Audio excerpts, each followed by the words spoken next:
दर्शकों, मैं अशोक शर्मा, आप देख रहे हैं सूरज न्यूज 24। आइए रुक करते हैं आज की ताजा खबरों की। स्थान का अभाव हाल में हो सकता है, लेकिन मेरे दिल में नहीं है।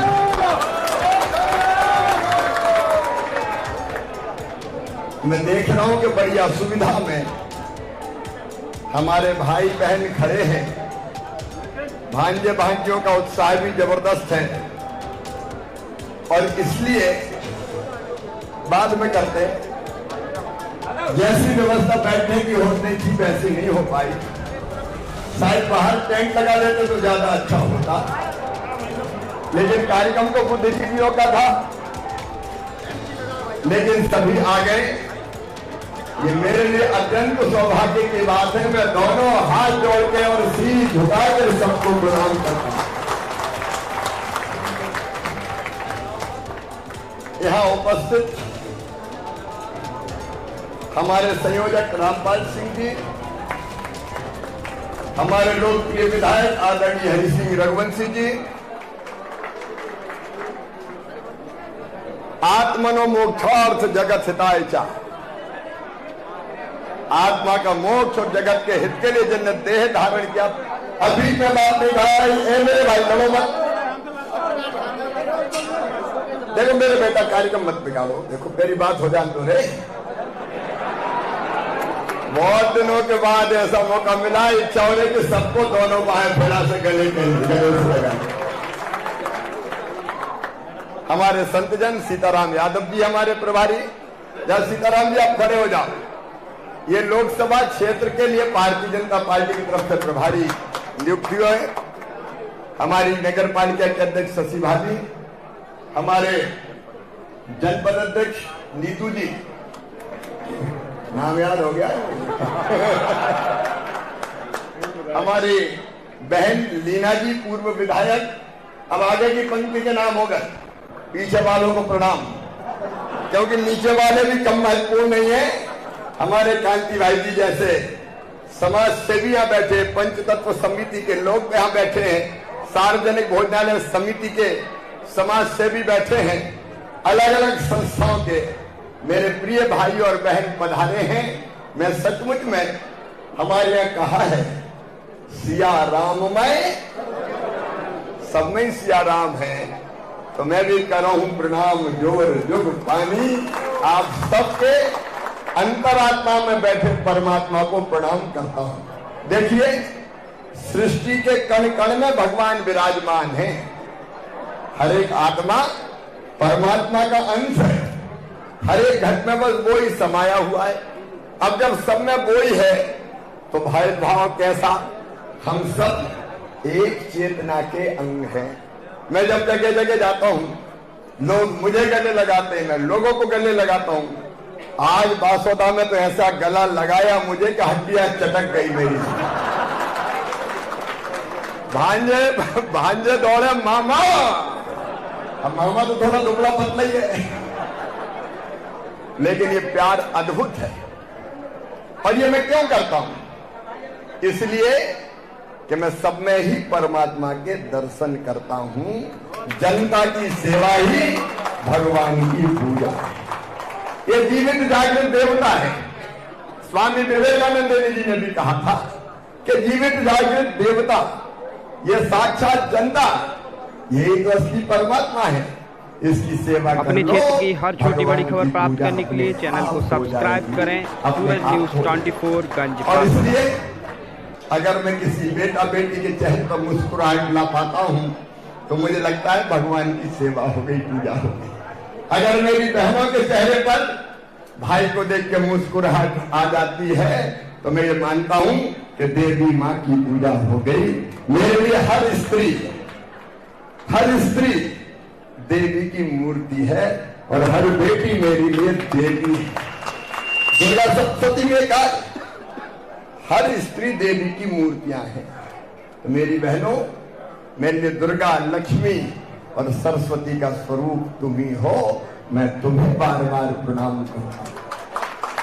देखो मेरा जीवन आज बहुत दिनों बाद गंजबासोदा ऐसा मिलने का मौका मिला है। 18 साल में थोड़ी दूरी बढ़ गई थी। बेटी तुम भी इधर हो जाओ ना, थोड़े इधर हो जाओ, दिखने दो ना, नहीं तो सुरक्षा यही कर लेंगे और कोई की जरूरत नहीं है। बहुत दिन हो गए थे, मुख्यमंत्री के दायित्व के कारण इतने प्रेम से मिलन हो नहीं पाता था। आज मेरी आत्मा गदगद है, सचमुच रोम रोम पुलकित है। मुझे शीतला माता और पारासरी मैया ने फिर से बुला लिया आपकी सेवा। और जिनके साथ सेल्फी नहीं हो पाई चिंता मत करना। अब कई भांजे भांजी कह रहे मामा सेल्फी सेल्फी। अरे अब तो 5 साल तुम्हारे बीच में रहूंगा, काय को चिंता करते। खूब सेल्फी खिंचवाएंगे, खूब सेल्फी खिंचवाएंगे, बेहतर काम करने की कोशिश करेंगे। लेकिन मुझे आज पत्रकार मित्रों ने पूछा कि मुख्यमंत्री बनने के बाद इतने साल मुख्यमंत्री रहे और अब आप फिर सांसद का चुनाव लड़ रहे हैं, आपको कैसा लग रहा है? तो देखो, जीवन मेरा एक मिशन है और जीवन का उद्देश्य है, हेलो, जीवन मेरा मिशन है। जरा ध्यान से सुनना, जीवन मेरा मिशन है। मिशन है देश की सेवा का और जनता की सेवा का। और इसलिए मैं काम कर रहा हूं राजनीति में, लोगों की सेवा करनी है, अपने प्राणों से प्यार। भारत की भी सेवा क्यों? इसलिए कि अपना देश अद्भुत है, दुनिया में अद्भुत देश है ये भारत। हमारा देश है जिसने आज नहीं हजारों साल पहले कहा, एकम सद विप्रा बहुधा वदंती। सत्य एक है, विद्वान उसको अलग अलग तरीकों से कहते हैं। हमारे देश ने हजारों साल पहले कहा, जो भाव प्रधानमंत्री नरेंद्र मोदी जी ने भी व्यक्त किया फिर, कि सारी दुनिया ही एक परिवार है। अयम निजम परा वेत्ति गणना लघु चेतसाम उदार चरिता नाम तो वसुधैव कुटुंबकम। ये मेरा है, ये तेरा है। ये सोच छोटे दिल वालों का होता है, जो विशाल हृदय के होते हैं वो तो कहते हैं सारी दुनिया ही एक परिवार है। सारी दुनिया को एक परिवार मानने वाला हमारा भारत, सारी दुनिया को परिवार मानने वाला हमारा भारत। आत्मवत सर्वभूतेषु, सब कैसे है? आत्मवत है, अपने जैसे ही है। और इसलिए तो हम कहते हैं जियो और जीने दो। ये भारत का ही संदेश है दुनिया को, तुम भी जियो, लोगों को जीने दो। और इसलिए हमारी धरती कहती है धर्म की अधर्म का, प्राणियों में सद्भावना हो। केवल मनुष्य मात्र में नहीं, प्राणियों में सद्भावना हो। और इसलिए तो हम पानी पक्षियों को पीने के लिए बर्तन रखते हैं, चिड़ियों को भी दाना चुगाते हैं। अपने यहाँ प्राचीन परंपरा थी, रोटी के भी 5 हिस्सा करते थे, चींटी का भी, कुत्ता का भी, कौआ का भी और गौ माता का भी। ये क्या है? प्राणियों में सद्भावना। और विश्व का, इसी धरती ने कहा कि विश्व का कल्याण। तो मेरे जैसा भारतीय संस्कृति का पुजारी इसलिए काम करता है कि मैं इन कामों को ठीक से कर सकूं और मानव जीवन को सफल और सार्थक कर सकूं। मैं क्यों काम कर रहा हूं? मुझे कहते हुए संकोच नहीं है, इसलिए कि मैं अपने मानव जीवन को सार्थक लोगों की सेवा करके कर पाऊं, दीन दुखियों के दुख दर्द दूर करके कर पाऊं, अपने देश को आगे बढ़ाने में गिलहरी की तरह योगदान दे पाऊं। और से जितनी बची उम्र है मेरी, वो सब की सब अपनी जनता की सेवा और देश की सेवा में लगाने के लिए मैं काम कर रहा हूं। और मैं सबसे भी कहता हूं, इसको भी जरा ध्यान से सोच रहे, जिंदगी कितने दिनों की है बताओ? थोड़ी देर के बाद बेटा आराम से प्रेम से, अभी ले लूंगा, खत्म करने के बाद यहीं बैठ जाओ, अभी ले लूंगा। अच्छा लाओ दे दो, लो दादा ले ली। ए भैया आप भी इसको विचार करके देखना। एक प्रसंग सुनाता हूं मैं आपको महाभारत का। पांडव वनवास में थे, घूम रहे थे, वनवास काट रहे थे, जंगल से जा रहे थे, प्यास लगी बहुत। पानी दूर दूर दिखाई नहीं दे रहा था। पेड़ पर चढ़ के देखा तो पता चला दूर पक्षी उड़ रहे हैं, तो वहां पानी होगा। ये देख के पांचों भाई उस दिशा में चले तो नहीं। युधिष्ठिर ने छोटे भाई से कहा, सहदेव से, कि जाओ सहदेव, वहां पानी है, तुम पानी लेके आओ। सहदेव पानी लेने गए, लेकिन जैसे ही उनने पानी, पहले सोचा खुद की प्यास बुझा दो, जैसे ही उनने अपने दोनों हाथों में पानी चुल्लू में भर के पीने की कोशिश की तो आवाज आई, पहले मेरे प्रश्न का उत्तर दो। मेरे प्रश्न का उत्तर दिए बिना अगर तुमने पानी पी लिया तो तुम्हारी मृत्यु हो जाएगी। सहदेव नहीं माने, प्यास लगी थी, पी लिया तो मृत्यु हो गई। देर हो गई तो नकुल को भेजा, फिर अर्जुन को भेजा, फिर भीम को भेजा। चारों से सवाल पूछा यक्ष ने, लेकिन जवाब दिए बिना पानी पिया तो उनकी मृत्यु हो गई। फिर युधिष्ठिर गए, देखा भाई मृत पड़े हुए हैं। मन में वेदना तो हुई, लेकिन प्यास लगी थी, सोचा पानी तो पी लूं। पानी जैसे पीने को हुए तो फिर आवाज आई, मेरे प्रश्न का उत्तर दिए बिना पानी मत पीना। अगर पानी पी लिया तो तुम्हारे भाइयों की तरह तुम्हारी भी मृत्यु हो जाएगी। युधिष्ठिर रुक गए और पूछा, बताओ प्रश्न क्या है? तो प्रश्न कई पूछे, लेकिन उनमें से एक प्रश्न मैं आपको सुनाना चाहता हूं। यक्ष ने पूछा, बताओ दुनिया में सबसे बड़ा आश्चर्य क्या है? तो युधिष्ठिर ने कहा, मनुष्य पैदा होता है, खेलता कूदता है, थोड़ा बड़ा होता है, पढ़ने जाता है, और बड़ा होता है, शादी होती है, विवाह होता है, फिर उसके बच्चे होते हैं, फिर वो बड़े होकर उनकी शादी होती है, फिर व्यक्ति बूढ़ा हो जाता है और अंत में मर जाता है। जो आया है उसको जाना है, ये निश्चित है। और सबको पता है कि मैं परमानेंट दुनिया में नहीं हूं। ये दुनिया मेरे लिए धर्मशाला है, जब तक वो चाहेगा नाच नचाएगा और जिस दिन चाहेगा डोर खींच लेगा। हम में से हर एक कितने दिन के लिए? 70 साल, 80 साल, 90 साल, ज्यादा से ज्यादा 100 साल। लेकिन इसके बाद भी युधिष्ठिर ने कहा कि व्यवहार ऐसे करते हैं जैसे परमानेंट ही इस दुनिया में रहना है। ये सबसे बड़ा आश्चर्य है। कितने दिन के लिए हम इस धरती में? अगर ये मृत्यु याद रहे तो कोई मनुष्य गलत काम ना करे। मैं हमेशा याद करता हूं कि शिवराज, एक दिन तुझे जाना है तो ऐसा करके जा कि तेरा जीवन धन्य हो जाए, सफल और सार्थक हो जाए। और देखो जो काम मुझे दिया गया, पहले आप विधायक बनाया, तो विधायक के नाते पैदल घूमा, फिर सांसद बना तो बासोदा की सड़कों पर सांसद बन के भी पैदल आया, साइकिल से भी आया, जो बेहतर हो सकता था करने की कोशिश की, और फिर मुख्यमंत्री बना दिया।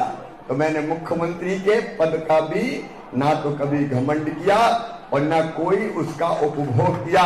मैंने तिल तिल करके 24 में से 18-18, 20-20 घंटे अपनी जनता की सेवा करने का काम किया। मेरे किसान भाइयों, 18% ब्याज का 0% अगर किया तो मैंने किसानों की तकलीफ और दर्द देख के किया। बोनस देना शुरू किया तो मैंने शुरू किया। मैं आज उपलब्धि नहीं गिना, मुझे उसका घमंड भी नहीं, क्योंकि सेवक कोई एहसान थोड़ी किया। तेरा तुझको अर्पण क्या लागे मेरा। लेकिन कोई भी हो, गरीब हो, किसान हो, मेरी बहनों, मैंने बचपन से अपने गांव में बेटियों के साथ भेद होते हुए देखा था। मां भी इच्छा करती थी, प्रार्थना करती थी, बेटा पैदा हो, बेटी पैदा नहीं हो जाए, क्योंकि बेटा है बुढ़ापे की लाठी का सहारा, कुल का दीपक। अब बुढ़ापे में कुल का दीपक निकलेगा कि लठ मारेगा, इसकी कोई गारंटी नहीं दे सकता। लेकिन एक गारंटी मैं ले सकता हूं कि बेटी की जब तक सांस चलेगी अपने माता पिता के लिए जिएगी, अपने भाई के लिए जिएगी। तो अभी इच्छा बेटे ही पैदा हो जाए। अब परिस्थितियां इतनी बिगड़ी कि जब मशीनें आ गई स्क्रीनिंग करने की कि कोख में कौन है, बेटा की बेटी, बेटा है तो आने दो और बेटी है तो कोख में ही मार दो। कोख को कत्ल खाना बनाने का पाप हुआ। और मैं जब देखता था ये तो मेरी आत्मा बचपन से रोती थी कि हे भगवान, ये अन्याय क्यों? एक ही माँ की कोख से बेटा बेटी ने जन्म लिया, बेटे को लाड़ और दुलार और बेटियों को उपेक्षित करो। और तब मेरे मन में पैदा हुई लाडली लक्ष्मी योजना। मन में आया बेटी को बोझ नहीं रहने दूंगा। और जब मैं मुख्यमंत्री नहीं था, रामपाल जी बैठे, मुख्यमंत्री और सांसद नहीं था, तब भी बेटियों की शादी जितनी हैसियत थी साधना के साथ, हमारे मित्रों के साथ मिलके मैं करता था। और एक बार तो क्या हुआ, मैं एक गांव गया, खोआ बुधनी क्षेत्र का गांव, वहां जनता आई 3 बेटियों को लेके कि भैया सांसद जी, हाँ उस समय सांसद बन गया था, एक 6 महीना, एक 1.5 साल और एक 3 साल की। बोले इनकी माँ नहीं है, मर गई और पिता जेल में है, गरीब बेटी इनको कौन पाले। तो मैंने सोचा क्या करूं, कुछ समझ में नहीं आया, तो मैं इनका मेरे साथ ही ले जाता हूं। अब मैं साथ लेके चला तो बीच में डर रहा था मैं इनका पता नहीं, मैं घर लेके जाऊंगा तो मेरी धर्मपत्नी क्या कहेगी, कहीं गुस्सा नहीं हो जाए कि आफत ले आए। लेकिन हिम्मत करके मैं इनका ले तो चलते हैं। और मैं इसके पास आया और मैं इनका मैं तो ले आया ये 3 बेटी, अब तुम्हें संभालना है।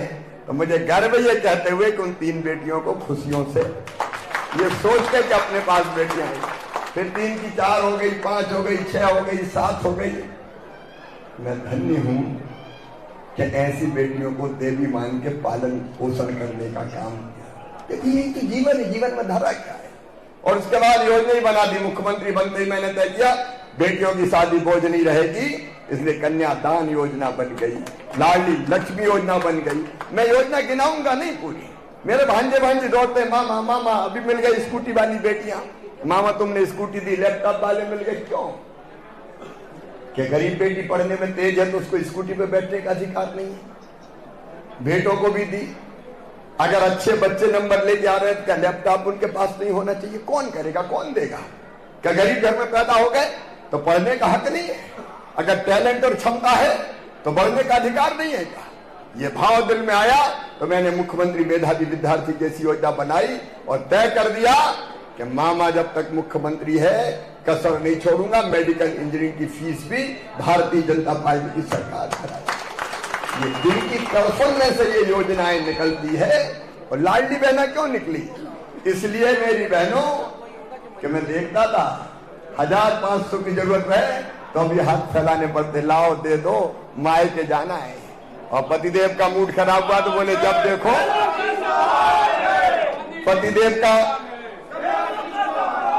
पतिदेव की इच्छा नहीं करी, जब देखो मांगती रहती, नहीं है मेरे पास, तो मुंह लटका के बैठ जाती थी। मैंने गांव में बहनों को देखा है, जब सासरे ससुराल जाती थी तो माँ और ननद के, माँ और भाभी के गले से लग लग कर रोती थी, अपनी तकलीफ व्यक्त करती थी।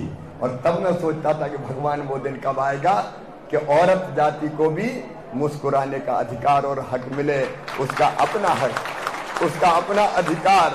और इसलिए मैं इनका, उन बहनों का अकाउंट अगर होगा, उस अकाउंट में पैसे होंगे और हर महीना मेरी बहन, गरीब बहन के खाते में पैसा आएगा तो वो गर्व के साथ जी सकेगी।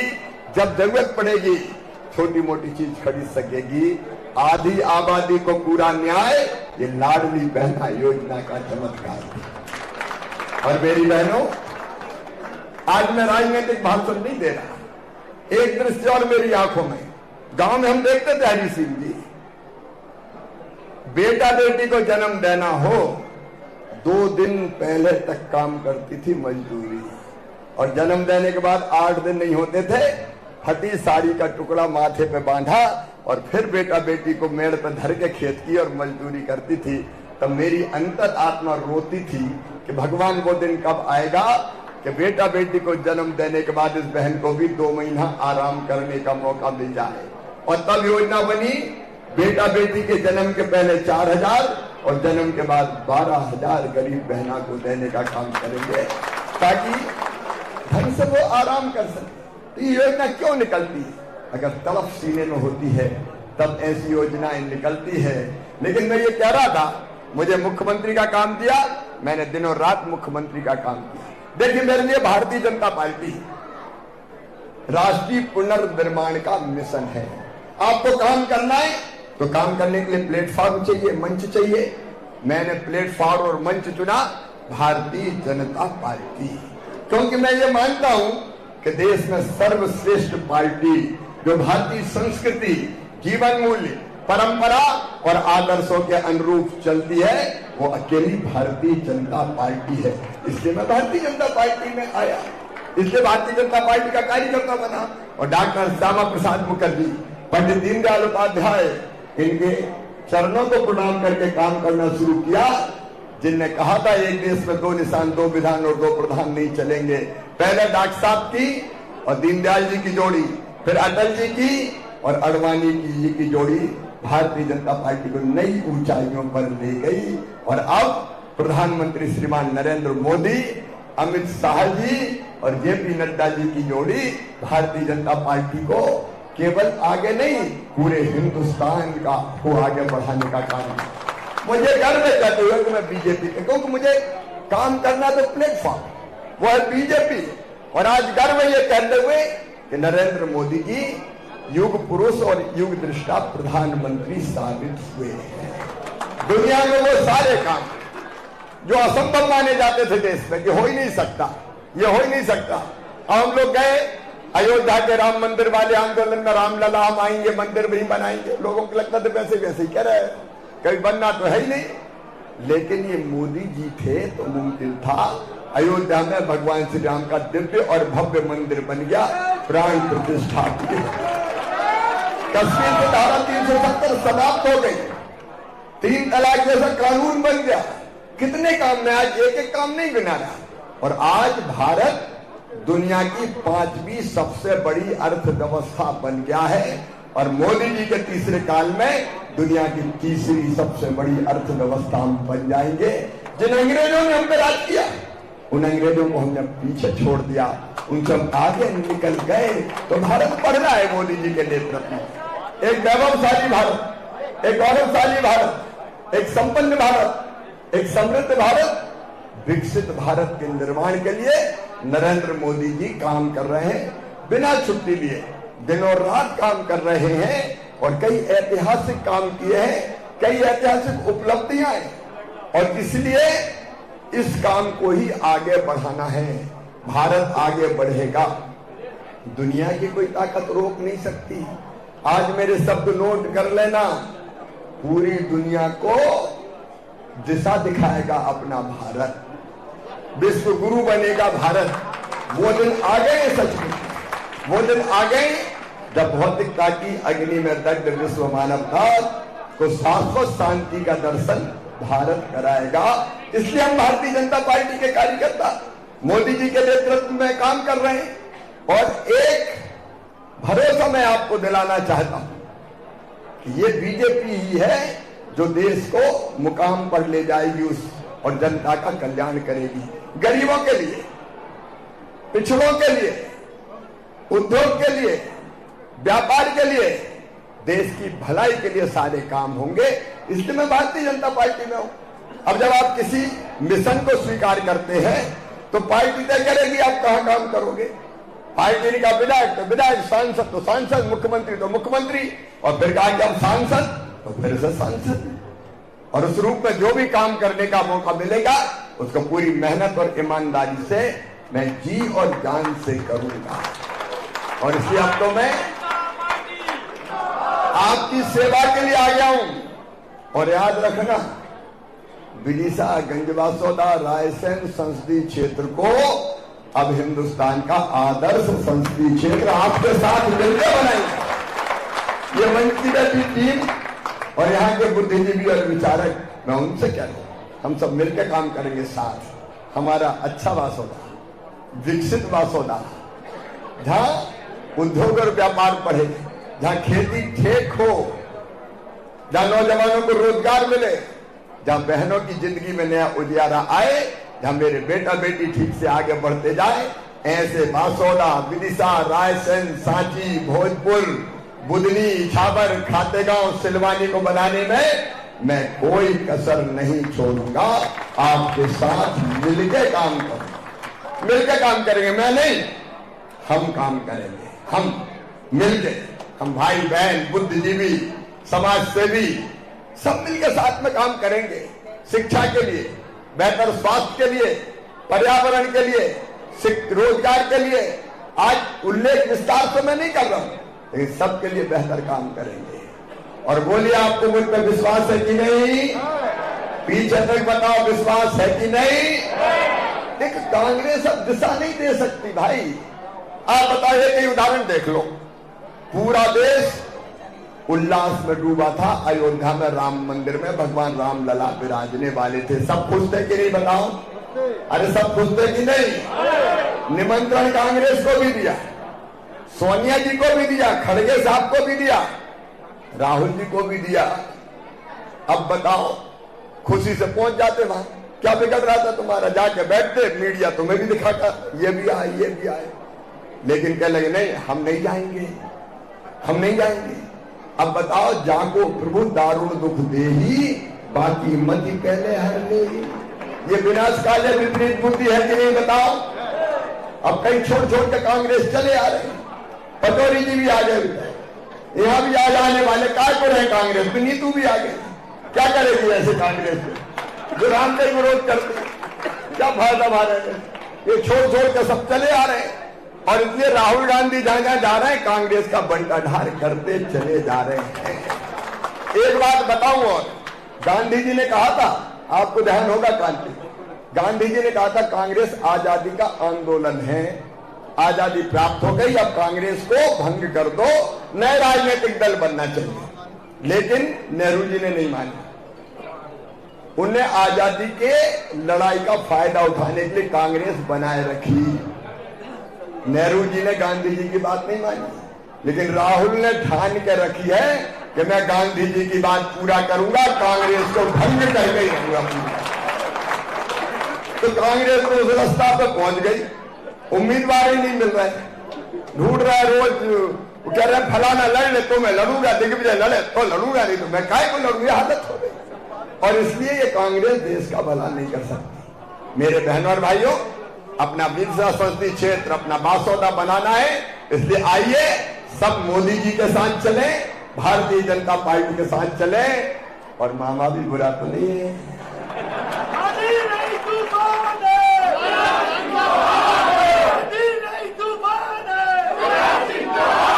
तो आइए हम सब मिलके ये तय करें। अब जब मुझे भेज दिया विदिशा, तो जरा धूमधाम से दिल्ली भेज दो।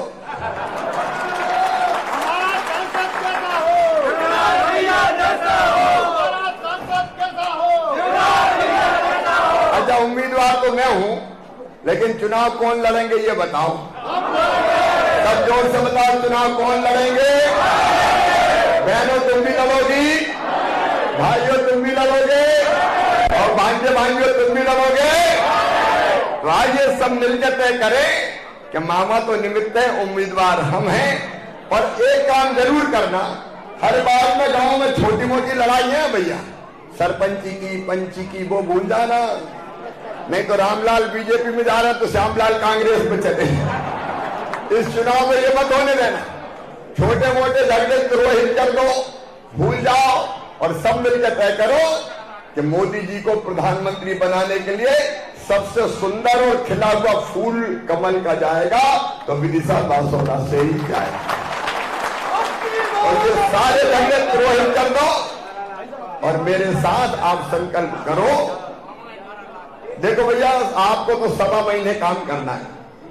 7 मई को मतदान है, और उसके बाद 5 साल कौन करेगा? अरे कौन करेगा? तो सौदा बड़ा तो नहीं है ना।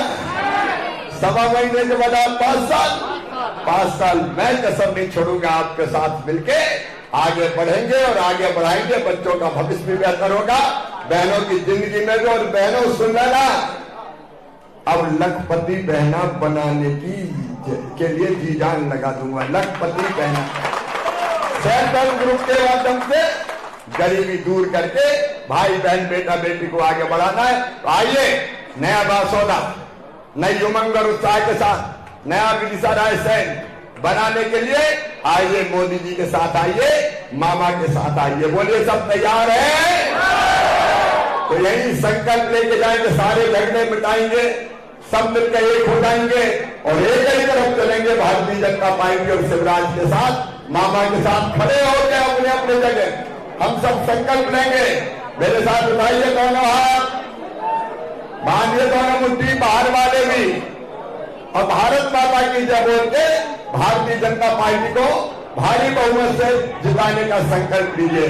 बोले भारत माता की, भारत माता की, भारत माता की। बहुत बहुत धन्यवाद, प्रणाम, नमस्कार।